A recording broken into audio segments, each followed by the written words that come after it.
Hi guys, good morning. Now today we'll continue with the maths division, factorization guys. See, factorization में बहुत सारे methods हैं, ठीक है. आपको क्वेश्चन के अकॉर्डिंग क्वेश्चन को पहचानना होता है, आइडेंटिफाई करना होता है कि यहाँ पे क्या मेथड अप्लाई होगा.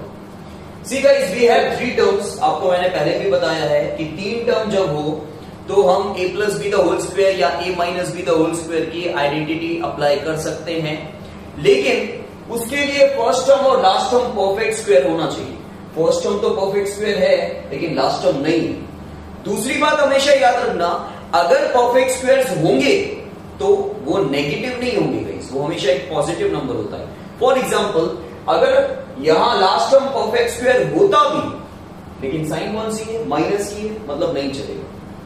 ठीक है, तो गाइस यहां पे फर्स्ट टर्म परफेक्ट स्क्वायर है लेकिन लास्ट टर्म नहीं है, तो हम लोग a plus B the whole square या a minus B the whole square की आइडेंटिटी अप्लाई नहीं कर सकते. सो यहाँ पे हम क्या करेंगे, triangle method, splitting the middle term. Guys, splitting the middle term का सबसे पहले मैंने आपको बताया था कि आप ये चेक करोगे कि क्या फर्स्ट टर्म में कोई कोएफिशिएंट है. अगर है तो हम चेक करेंगे क्या कुछ कॉमन निकल रहा है, लेकिन फर्स्ट टर्म में कोई कोएफिशिएंट है ही नहीं. ठीक है, मतलब कुछ भी कॉमन नहीं निकलेगा, डायरेक्टली आप लास्ट नंबर के फैक्टर्स निकालोगे.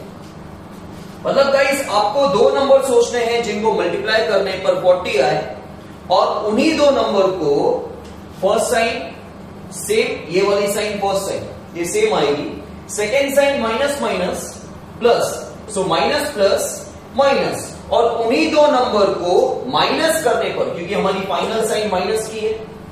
ठीक है, आपको दो नंबर सोचने हैं जिनको मल्टीप्लाई करने पर 40 आना चाहिए, और उन्हीं दो नंबर को माइनस करने पर मिडिल टर्म आना चाहिए, 3 आना चाहिए.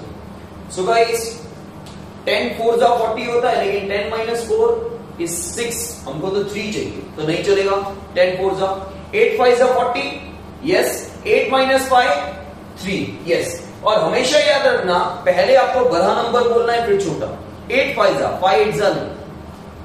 सो गाइस, यहां पे 8 5 जा, सो x square in place of middle term, write these two terms. Okay, तो हमने मिडिल टर्म को स्प्लिट कर दिया दो टर्म में. अब दो में कॉमन है, सो x कॉमन आएगा, इन दोनों में से x कॉमन है, यहां पे x बचा -8, यहां पे प्लस है तो प्लस, माइनस हो तो माइनस लिखना. इन दोनों में कॉमन क्या है, 5 का टेबल जा रहा है, ये दोनों टर्म्स 5 से डिवाइड हो रहे हैं. यहां पे बचा x एंड 5 8 जा, ये दोनों सेम हो गए. ठीक है, तो इनको एक बार लिखो और इन दोनों को साथ में लिखो. Okay, come to the second sum. आपका ये सबसे पहला स्टेप होता है ये चेक करना कि फर्स्ट टर्म में कुछ कोएफिशिएंट है. हाँ है, तो चेक करो कुछ कॉमन निकल रहा है. कॉमन नहीं निकल रहा, ये तीनों नंबर किसी एक नंबर से डिवाइड नहीं हो रहे, कॉमन नहीं निकल रहा, लेकिन फर्स्ट टर्म में कोएफिशिएंट है, तो ये कोएफिशिएंट को लास्ट टर्म से मल्टीप्लाई कर दो. 6 into 20 120. अब हमें 20 के फैक्टर नहीं निकालने हैं, 120 के निकालने हैं. ठीक है, same process, first sign same, second sign plus minus minus, and the final sign plus minus is minus. दो नंबर सोचो जिनको मल्टीप्लाई करने पर 120 आए, और उन्हीं दो नंबर को माइनस करने पर 7 आए. 40 3 जा 120, लेकिन 40 माइनस 3 37 होता है, हमें सिर्फ 7 चाहिए गाइस. फिर 26 जा 120, यस, लेकिन 20 माइनस 6 इज 14, हमको तो 7 चाहिए गाइस. 12 10 जा 120, लेकिन 12 माइनस 10 इज 2, हमको तो 7 चाहिए, ये भी नहीं चलेगा. और सोचो 15 8 जा 120, and 15 minus 8 is 7, yes. So guys, 15 8 जा, so guys, in place of middle term, write these two terms with these two signs, और लास्ट टर्म आपको यही लिखना है 20, 120 नहीं, 120 के खाली फैक्टर्स निकालेंगे. अब गाइस, दो में कॉमन, इन दोनों में एक तो 3 का टेबल जा रहा है और x कॉमन है, 3 2 जा देन 3 5 जा, देन गाइस माइनस, यहां पे माइनस है तो माइनस लिखो। इन दोनों में 4 का टेबल जा रहा है, सो 4 कॉमन निकलेगा, 4 2 जा, और बाहर जब माइनस की साइन होती है तो अंदर की साइन चेंज हो जाती है। यहां गाइस बाहर प्लस की साइन थी तो अंदर की साइन सेम, लेकिन जब बाहर माइनस हो तो ये वाली साइन प्लस कर दो, एंड 4 5 जा, ये दोनों सेम आ गए, ये दोनों सेम आने चाहिए तो ही राइट है, नहीं तो रॉन्ग है, तो आप आगे मत करना। सो गाइस इन दोनों को एक बार लिख दो जो सेम है, और इन दोनों को साथ में लिखो। ओके, वन मोर सम,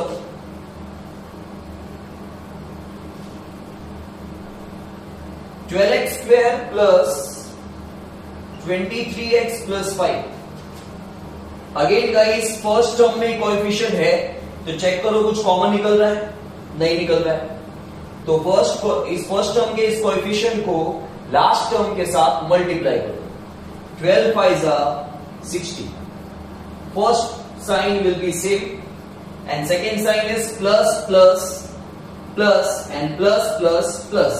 वैसे भी आपको एक चीज बताऊं, अगर ये दोनों साइन प्लस की हो तो सब प्लस ही आता है, ठीक है। नाउ गाइस आपको दो नंबर सोचने हैं जिनको मल्टीप्लाई करने पर 60 है और उन्हीं दो नंबर को प्लस करने पर 23 है। सो 23 जा 60 and 20 plus 3 is 23। So guys 23 are, so in place of middle term write these two terms और लास्ट टर्म सेम लिखना है आपको। नाउ दो में कॉमन, गाइस इन दोनों में 4 का टेबल जा रहा है तो 4 और x कॉमन निकलेगा, 4 3 जा, 2x में से 1x बाहर निकल गया तो 1x, 4 5 जा और 1x बाहर निकल गया। गाइस इन दोनों में से कुछ भी कॉमन नहीं। अच्छा ये वाली साइन यहां लिखेंगे, कुछ कॉमन नहीं है तो 1 कॉमन आता है, ठीक है, और अंदर सेम नंबर रहेंगे सेम साइन के साथ क्योंकि बाहर प्लस है। ये दोनों सेम आ गए गाइस, यस मतलब राइट है, तो इनको एक बार लिखो जो सेम आया और इन दोनों को साथ में लिखो। Okay clear.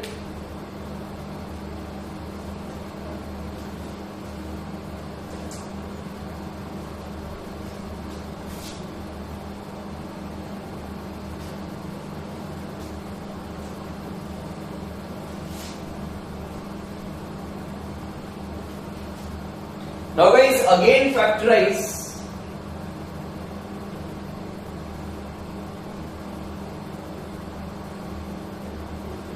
but now there are 4 terms, x cube plus 8x square plus 9x minus 18। Guys जब कभी 4 टर्म हो तो पहले तो क्या करना, आप दो में कॉमन निकाल के देखो, जैसे हम ट्राइंगल मेथड में करते थे। ट्राइंगल मेथड के फर्स्ट स्टेप में हम मिडिल टर्म को स्प्लिट करते थे तो 4 टर्म आ जाते, फिर हम दो में कॉमन निकालते थे और ब्रैकेट सेम। तो हम यहां पे भी वो चेक करके देखते हैं। चलो यहां पे कॉमन है x स्क्वायर तो x प्लस 8, यहां पे कॉमन आएगा 9 तो x माइनस 2, ये दोनों सेम है नहीं, मतलब ये मेथड रॉन्ग है। तो गाइस अगर ये मेथड रॉन्ग है तो कौन सा मेथड अप्लाई होगा, how many terms are there, 4 terms, और इनके पावर्स डिसेंडिंग ऑर्डर में होंगे और हाईएस्ट पावर 3 होगा इस क्वेश्चन में। हाईएस्ट पावर जब 3 हो, पावर्स डिसेंडिंग ऑर्डर में हो 3 2 1 0, ठीक है, तो हमेशा सम ऑफ कोएफिशिएंट अप्लाई होगा। टोटल 4 टर्म होंगे, हाईएस्ट पावर मतलब डिग्री ऑफ पॉलिनोमियल 3 होगा, ठीक है, और पावर्स डिसेंडिंग ऑर्डर में होंगे, तो हमें क्या करना है, सम ऑफ कोएफिशिएंट अप्लाई करना है। The most important sum guys, sum of coefficient. Coefficient का टोटल, यहां कोएफिशिएंट 1 है, प्लस 8 प्लस 9 प्लस माइनस 18 मतलब minus 18। So guys this is 18 minus 18 0।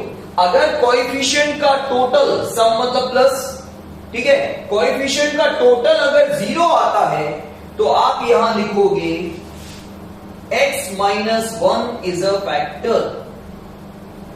अगर कोएफिशिएंट का टोटल 0 के अलावा कुछ भी आता है, नेगेटिव या पॉजिटिव नंबर, तो आप यहां लिखोगे x plus 1 is a factor, ठीक है।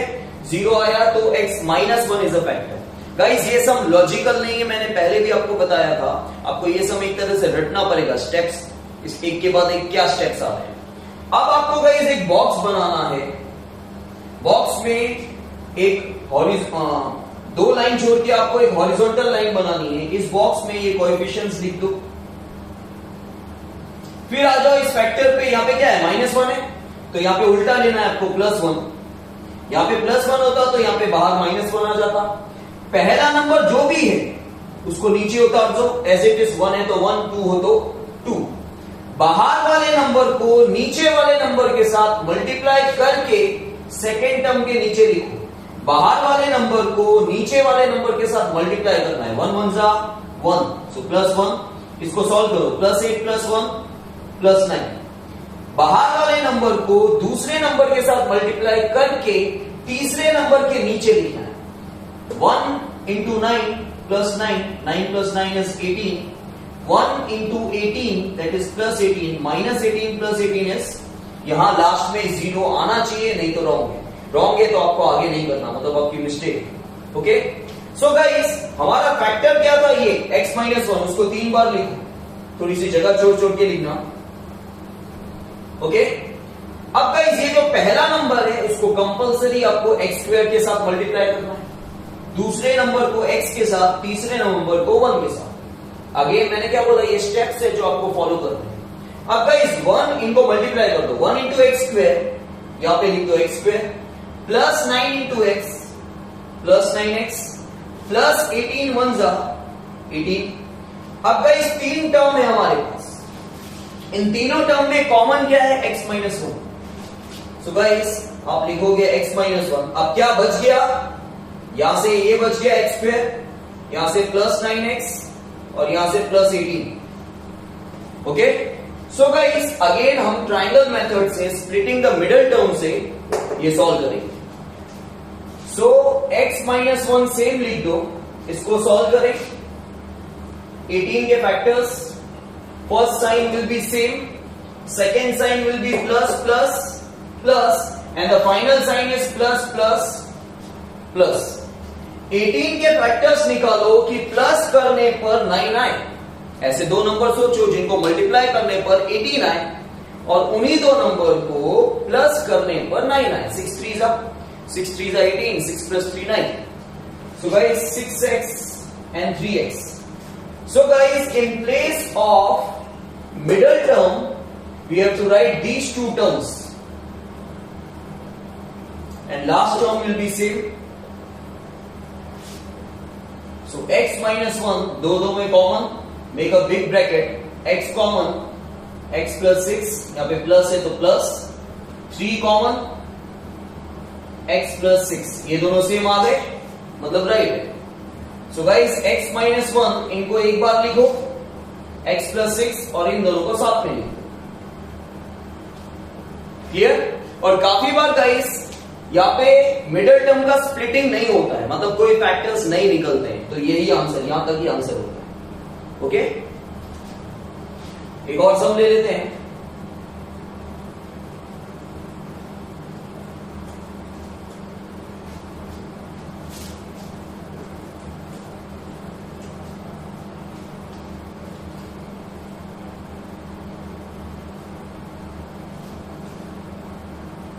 Fifth one, x³ plus 12x square plus 39x plus 28। Okay, so guys सबसे पहले हम स्टार्ट करेंगे सम ऑफ कोएफिशिएंट से। देखो जो कंडीशंस है मैं फिर से आपको बता देता हूं, 4 टर्म है, हाईएस्ट पावर 3 है, पावर्स डिसेंडिंग ऑर्डर में है ना। So sum of coefficient 1 plus 12 plus 39 plus 28। एक चीज हमेशा याद रखना गाइस, जब चारों टर्म अगर प्लस में हो तो 0 तो आएगा ही नहीं, क्योंकि प्लस होगा तो 0 से ज्यादा ही आएगा। So guys this is 40 40 and 40 80। Therefore guys x plus 1 is a factor, क्योंकि कोएफिशिएंट का टोटल 0 के अलावा आया, कुछ भी आए, x plus 1 is a factor। अब हम बॉक्स बनाएंगे, 1 प्लस 12 प्लस 39 प्लस 28। यहां फैक्टर क्या आया +1, तो यहां आप ले लोगे -1। पहला नंबर जो भी हो नीचे उतार दो, बाहर वाले नंबर को नीचे वाले नंबर के साथ मल्टीप्लाई करो और सेकेंड नंबर के नीचे लिखो। काफी बार बच्चे फर्स्ट नंबर के नीचे लिखते हैं। -1 into 1 -1, so plus minus minus 12 में से 1 गया 11, बड़े नंबर के आगे sign plus. -1 into +11 -11, plus minus minus 39 में से 11 गया 28, बड़े नंबर के आगे साइन प्लस की। -1 into +28 -28, दिस विल बी 0, 0 आना चाहिए, मतलब राइट है। फर्स्ट टर्म को x² से, सेकेंड नंबर को x से, थर्ड को 1 से मल्टीप्लाई करना है। आपका फैक्टर क्या आया x+1, उसको 3 बार लिखो। 1 into x², 11 into x 11x, 28 1s are 28। इन तीनों में से कॉमन क्या है गाइस x+1, क्या रह गया x², यहां पे 11x, यहां पे 28। Now guys splitting the middle term मतलब ट्राइंगल मेथड से हम 28 के फैक्टर निकालेंगे। ठीक है, दोनों साइन प्लस है मतलब सब प्लस ही आने वाला है। 7 4s are 28, 7 plus 4 11, so 7 4s are, so guys in place of middle term write these two terms plus 7x plus 4x, दो में कॉमन, ये सेम लिख दो x+1, x कॉमन, x+7, यहां से 4 कॉमन, x+7, ये दोनों सेम आ गए। सो गाइस x+1 ये दोनों सेम आ गए, इसको एक बार लिखो और x+4 को आए समझ में गाइस।